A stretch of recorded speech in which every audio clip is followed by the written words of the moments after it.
YouTube. I know it's been a little bit. I've got the video mostly edited from some saved footage. I had some camera issues, but I got it edited of our Chevette meet we had, and so I'm going to post that here, and you guys can enjoy. A lot of it is kind of shaky. I was running several cameras at once the entire weekend, and my help bombed down on me, so I did what I could. I got you guys what you could. I'm not going to ramble on about this much longer because this video is already going to be near an hour. So sit, enjoy, and let me know what you think.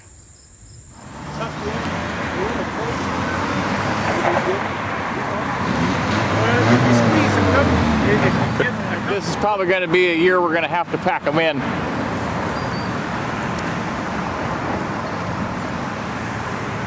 Unfortunately, right now, I do not have mine here, but we do have one really rare one show up so far. The Isuzu Impulse. And we've got the group from Connecticut. We've got Aaron here from West Virginia. And then Seth down there from Southern Ohio. So we got a few more rolling in here in a little bit, and I'll get right back on videotaping. Well, not videotaping. We don't videotape anymore. We record. There's no tape. But we'll check them out more thoroughly here as they come in. All right, so you got to tell me a little bit about these two. This one I bought 2 years ago. Started doing a little restoration on it, but never got back to doing it. What year is this one? This one? Both of these here. Both of them. This one's 1981. It's a 4-speed standard. And then this is 1980 automatic. And what you got? What's the plans for this one in particular? This is the new one, correct? Yeah, this one I'm probably gonna do should be like more of my show car.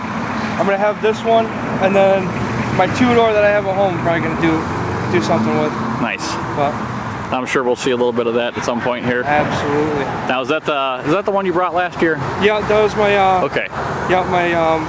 It's actually maroon, but it's all like half. Cool, cool. So for those of you that want to check his car out, you can go on and I believe the 2019 was the where his two-door was at. So, all right, and then we've got what do we got here? I got Citation hubcaps. Nice. Yeah, that's how it came when I bought it. They fit so well on these cars. Yeah. There's a lot of these that came on the from the dealer lots with these. Yeah, I know. I seen that. I was looking at it. Like, these can't be original ones, you know. But they are. And then, of course, this is your dad's car now. Is this my dad's car? Yeah. Okay.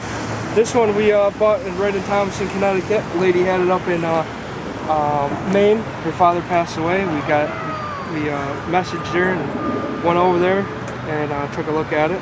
And first we didn't know what we were going to do, if we were going to buy it or not, because we didn't know if we needed a title for it out in Connecticut. So we researched everything, and by the time we got back to her, she called us back and said, "Come get it for $500." So nice. That's what we did. We came and picked it up. Looks like an original paint car too. Yeah, it is. Which is great if you can get it to shine up a little bit. Yeah. Probably wouldn't take much paint correction to get this thing to look good. I'm gonna put your dad on the spot here. Say you gotta scrub this thing, get it shining. Huh? Said you gotta scrub this thing, get it shining for us. Yeah. It's in amazing shape. Yeah. Not that much rust or rot on it. That just goes to show there's still a few of them out there that are still good deals. Front end ain't no falling out from underneath of it, is it? Yeah. No, it's No. good on it. Awesome. And you guys have all seen Aaron's car. We've gone over that with both my channel and on the Chevette owners page here. All right, now we got one here rolled in from Texas. What do we got here? Let's see what we. All right, so who do we got here?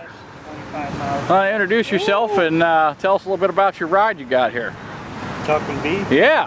I won't put you on the spot too long. It's an 82 Chevette diesel, 41,000 miles.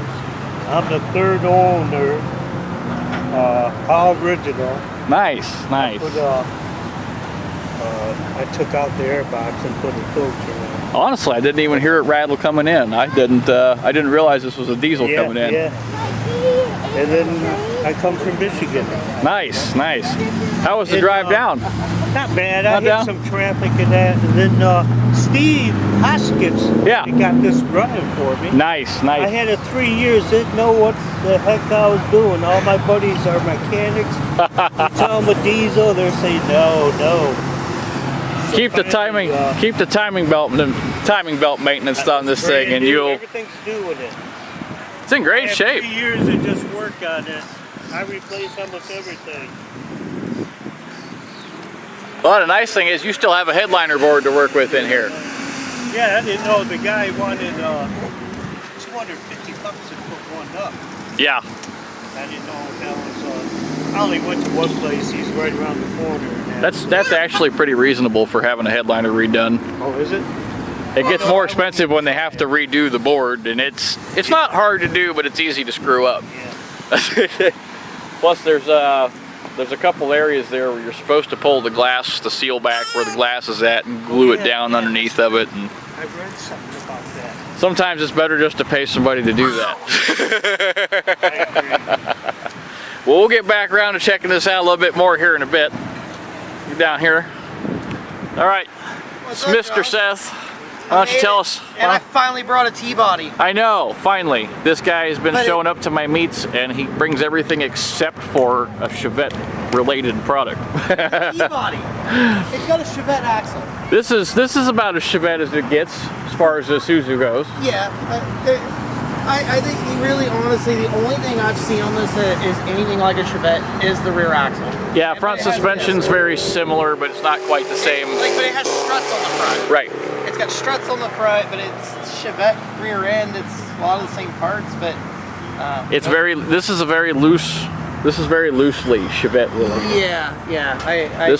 I think it's about it's like the new electric Mustang. It's the same platform as the Escape. Right. It's like, really? I don't see it. Like, second gen Escape at that. So what'd you end up giving for this thing? I hate to ask people what they give for vehicles, but this is kind of one of those unique ones where it's kind of like you never know where the value of these lie. Well, I'll put it this way, I'm looking to get 85 out of it. That sounds about right. As a dealer, I never give up cost. Right. This guy right here. See, this is how he drives it up here. This is a really cool car. It's got a lot of unique history, even though it is a T-body and Chevette based. The designer of this particular car was basically put in a room with one of these here and told, make it look pretty. And so we got a, what is they call this the Ace of Clubs Yeah. design. Yeah, this I guess they called it his folded paper design. Yeah. This and like the Scirocco came out of this, and the DeLorean. Yes, the DMC-12, and there was he has a surprising amount of different vehicles that he's designed, but yeah, this is... Gerardo had a crap ton of really good looking designs. I love the cluster though. Every time I see one of these cars, I always have to point out it is the sexiest Chevette you'll ever see. And there's just not very many of them left. I didn't have a chance to really get it detailed. I got a coat of wax on today at work, but Man, I tell you, this thing had been sitting in my storage since last year. I was gonna say you've probably been itching to drive it, haven't you? Yeah. My girlfriend's been killing me, so I got it out, got some cheap tires put on it because the old ones were older than her kids. The 80s was great, man. Oh yeah, it's so 80s.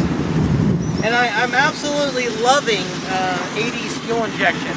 Yeah, it works great when it works. Yeah.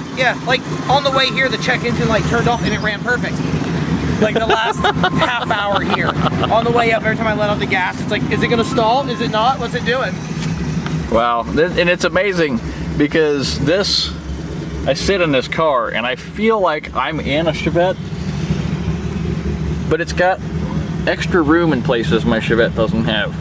Yeah, like I really don't see how this is anything like a T-body. I don't even think the wheelbase is the same. I'm not sure. I'll have to check into that a little bit more. But there are some similarities in parts. I'm looking at some hinges that. Boy, I wish these would have come on our cars or on the regular Chevettes. But Bolt-on hinges. Yeah, the bolt-on hinges with the serviceable pins. One thing I thought was so cool is you got lighters in both doors, and I have the actual like the lighter parts that are in there, and ashtrays everywhere in it because you know it's. Oh, of course, the 80s. But you got little cubby holes in the doors. I'm surprised there's not a Coke bag holder somewhere. I know, right? You know, like. And then the weird. I hate to make that joke, but it really was prominent. Hey, I have a '92 Oldsmobile, and I just tell people I have an old Stornado Trofeo. Sure. And I just tell people it's cocaine white with nosebleed interior. Yeah. But it's got this cool bit. It pulls up. I guess it's so it clears the little gauge pod, and these are adjustable, so you can adjust them. I thought there was something to that because I see that every once in a while you see people talking about them broken. Yeah, and so that's your turn signal there, but it actually, once you drive it a bit, you stick your finger out and catch it when you turn. It makes a lot of sense. Real intuitive at that point. Yeah, the layout actually makes sense. It does suck because you can't see your hazard and button and stuff.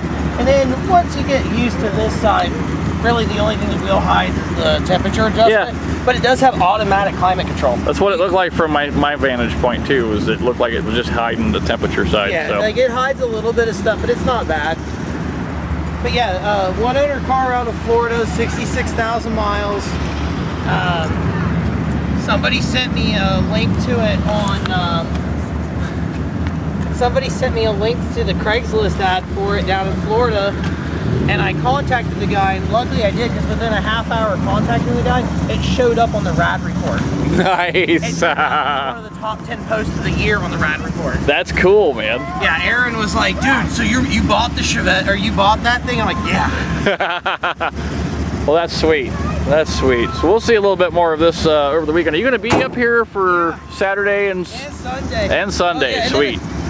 It's got the eyebrows. Yeah, that's cool. What a unique T-body to have up here. We're gonna have another one up here.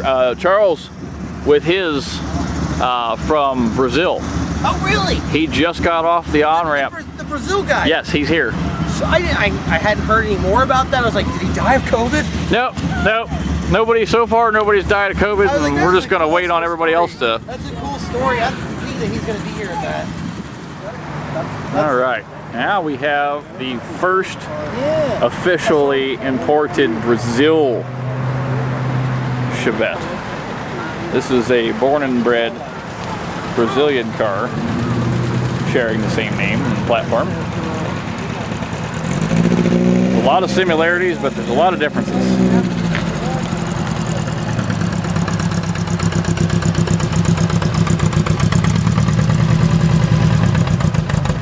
This is probably going to be one of the more talked about ones besides the Isuzu.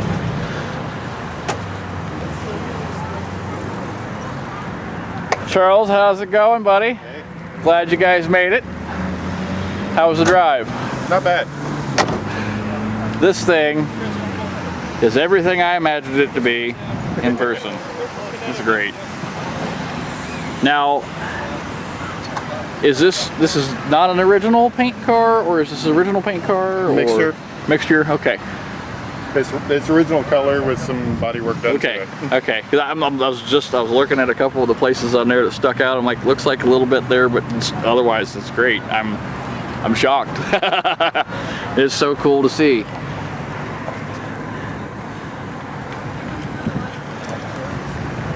As I was saying as you were pulling up, I said there's a lot of similarities, but there's a lot of differences.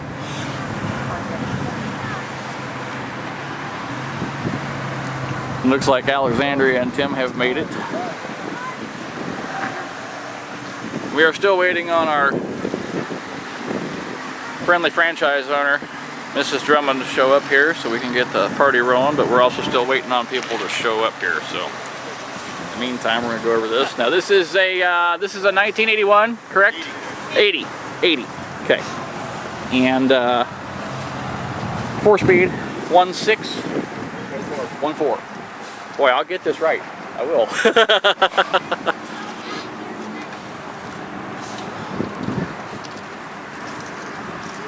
look at these grills. That is amazing. That hood.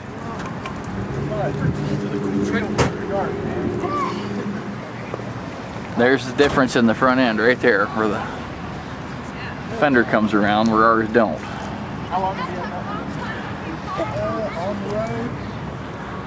And then of course the tiny bumpers.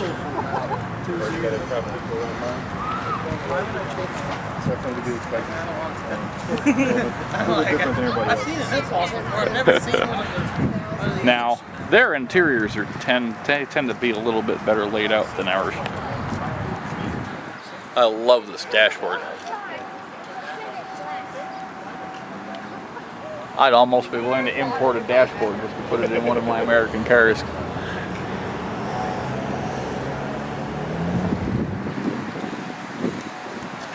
Very much like the European variants inside. Very much like the European variants inside. Hopefully one of these days we'll get a couple people to import one of those. How cool. Alright. We're going to move on over here to Miss Alexandria's car. We've seen Scooter a lot over the years, and it is holding up pretty well for... You're still daily driving this, or is it just back to the occasional use? Yep. That's good. It'll last a long time that way. 110 miles on a quarter tank. Nice. You can't beat the gas mileage. That's for sure. How's it been? How's it been down there driving it around lately? Well, she just goes and gets groceries, so. Nothing. Not giving you any issues. No. Just fires up and goes. Great. I love this car. Now this is the new one. Yep, that's Jack. This is Tim here. He's the owner. What year is this one? 84. And this is the one that got 5-speed swaps, correct? Yes. It's so Jack. And this one. Yeah, I think they're, yeah. This one's pretty much original, other than the 5-speed swap, isn't it? Yep. Yeah. Same car, but they call it a different name everywhere. So I can do that. There's a lot of cars, they just same car, different name everywhere.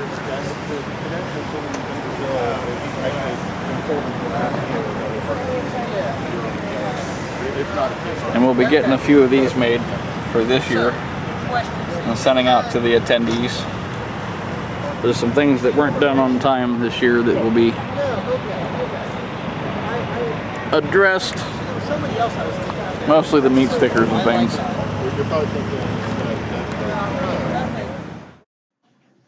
Now here we had a little bit of a hiccup with our steak and shake meat, and we ended up a couple buildings down at the Bob Evans for dinner because everybody was hungry. A couple more showed up. This is Rob Hartman 77, I believe. I believe there's a surprise under the hood of this one. I think a BMW engine. And then this is the Sandpiper. We've got, I think, somebody will correct me if I'm wrong, but I believe this is one of 6 that we know of that are in existence right now. Yeah, I think there's only 6 of these Sandpipers that we know of. Jody Staples has got at least 6 of them on the registry, and we're pretty sure the one that was in Plain City, that I just posted about, is one of those 6. So soon, we got to get Sammy and them on the ball to get it restored. Or talk just Bard into showing up with his, because he's got one.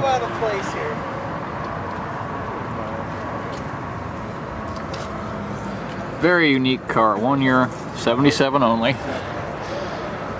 It got its own specific interior treatment to the seats. Came in 2 colors, this yellowish, and then there was a more of a cream color that they came. And they all got the Sandpiper logo on the side of them. Aside from that, there really isn't anything special other than the sticker package. It's just a basic 77 Chevette, but again, it's a sticker package car, and there's not very many of them, and it did cost extra for that package, so it counts. Now, let's see.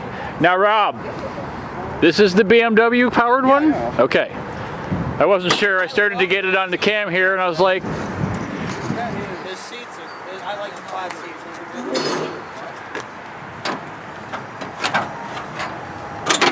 Man, that fits in there a lot better than it did on like, to see it, the posts, and then see it in person. Because you can put your hands around it. Oh, yeah. The only thing tight really is like right here.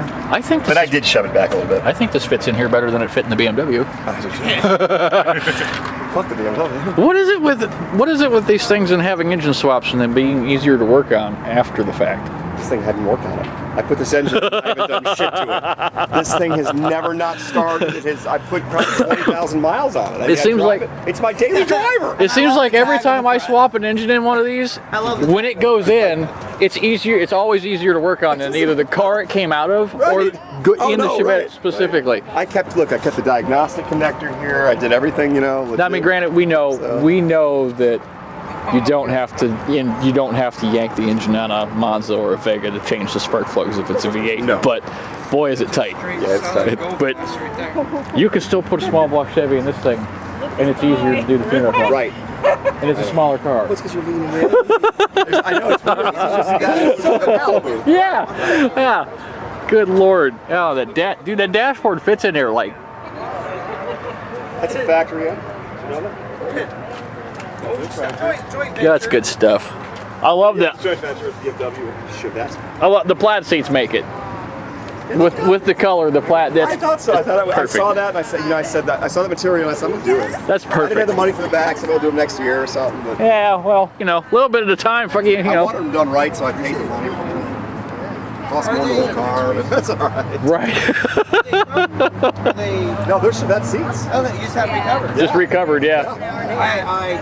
I sat in a set of Chevette seats, and I was like, well, these are great. And honestly, if you took the time to deconstruct your seat covers, it wouldn't be that hard to use it as a pattern. He did. Make a new He piece did. and then stitch it back in. That's what I saw him doing it. He was pulling them out. He's like, Oh yeah, they're going to be perfect at that point. Yeah. As long as you can sew. yeah, and they sit nice. They're comfortable, you know. And then the sandpiper, what all have you done to that to update it? Nothing. Stock. I mean, I did a lot of work to it, but nothing. Okay, so you didn't re-gear this thing to drive it. I was going to do that, and I decided it's only 300 RPMs and fine. Yeah. You know, it wouldn't be. It's not enough. It's just if it was, but if you put something even lower, you have no power. I Right. like the 370s because it's got a lot of power with them. So. Honestly, 370 on the highway really isn't that bad. It's not that bad. It's not that bad at all. I threw this down in third to see what he was doing. 3,300. Yeah, the not RPM bad. difference isn't hurting it. No, I agree. Honestly, I think you could probably get away with a 411 if you had the balls to drive at 70 mile an hour. With the air. That's the air conditioning. I don't know if you get R4. What kind of RPM do we can get R4 to? I don't know. It's underdriven though, so because it's got the small pulley. Yeah. So that does help. Yeah, I've had plenty of mine up. Have you? Clear up to 6K on the engine, so whatever the pulley's turning at that point. It's getting good. It's getting I mean, busy. of course, you're into AC shutoff at that point because you're buried into the floor. This one isn't because the AC shutoff's on the transmission and it was broken, so it's fucking grounded. So that's why it wouldn't come on. Nice. All right, Chevette owners. Well, so far, other than our little steak and shake hiccup, our Friday has been a decent turnout, and I thank you guys all again for coming and participating in this. I know there's not always a lot to do. A lot of times it's just cruising and hanging out and having a good time with friends and like-minded people. So we'll continue to move forward with this meet, and hopefully tomorrow morning the rest of you will show up. We'll just add to the fun. Now, keep in mind, you do not have to have the car to show up. You can be a fan. I've told you guys this for years now. Our meets are open, so if you want to come hang out with us in the Chevettes, then come out and hang out with us in the Chevettes. It's always a good time. So, hopefully I will see you guys in the morning at Cars and Coffee. Again, 9 a.m. So if you guys are planning on being there, you want to get up early enough to get there. We like to try and get the parking spaces ahead of time so we can all park together. And I would imagine that its location will prompt people to be there fairly early. So that's going till noon, and then we're gonna go head over to our cookout after that. So again, thank you for coming. Thank you for having a good time. And I welcome any feedback that you guys have while you're here. So in the meantime, keep the shiny side up. I'll see you guys tomorrow. All right. Well, because this was going to end up being an hour, I split it into 2 videos. So this will be the end of part 1. I'll see you here in a minute for part 2.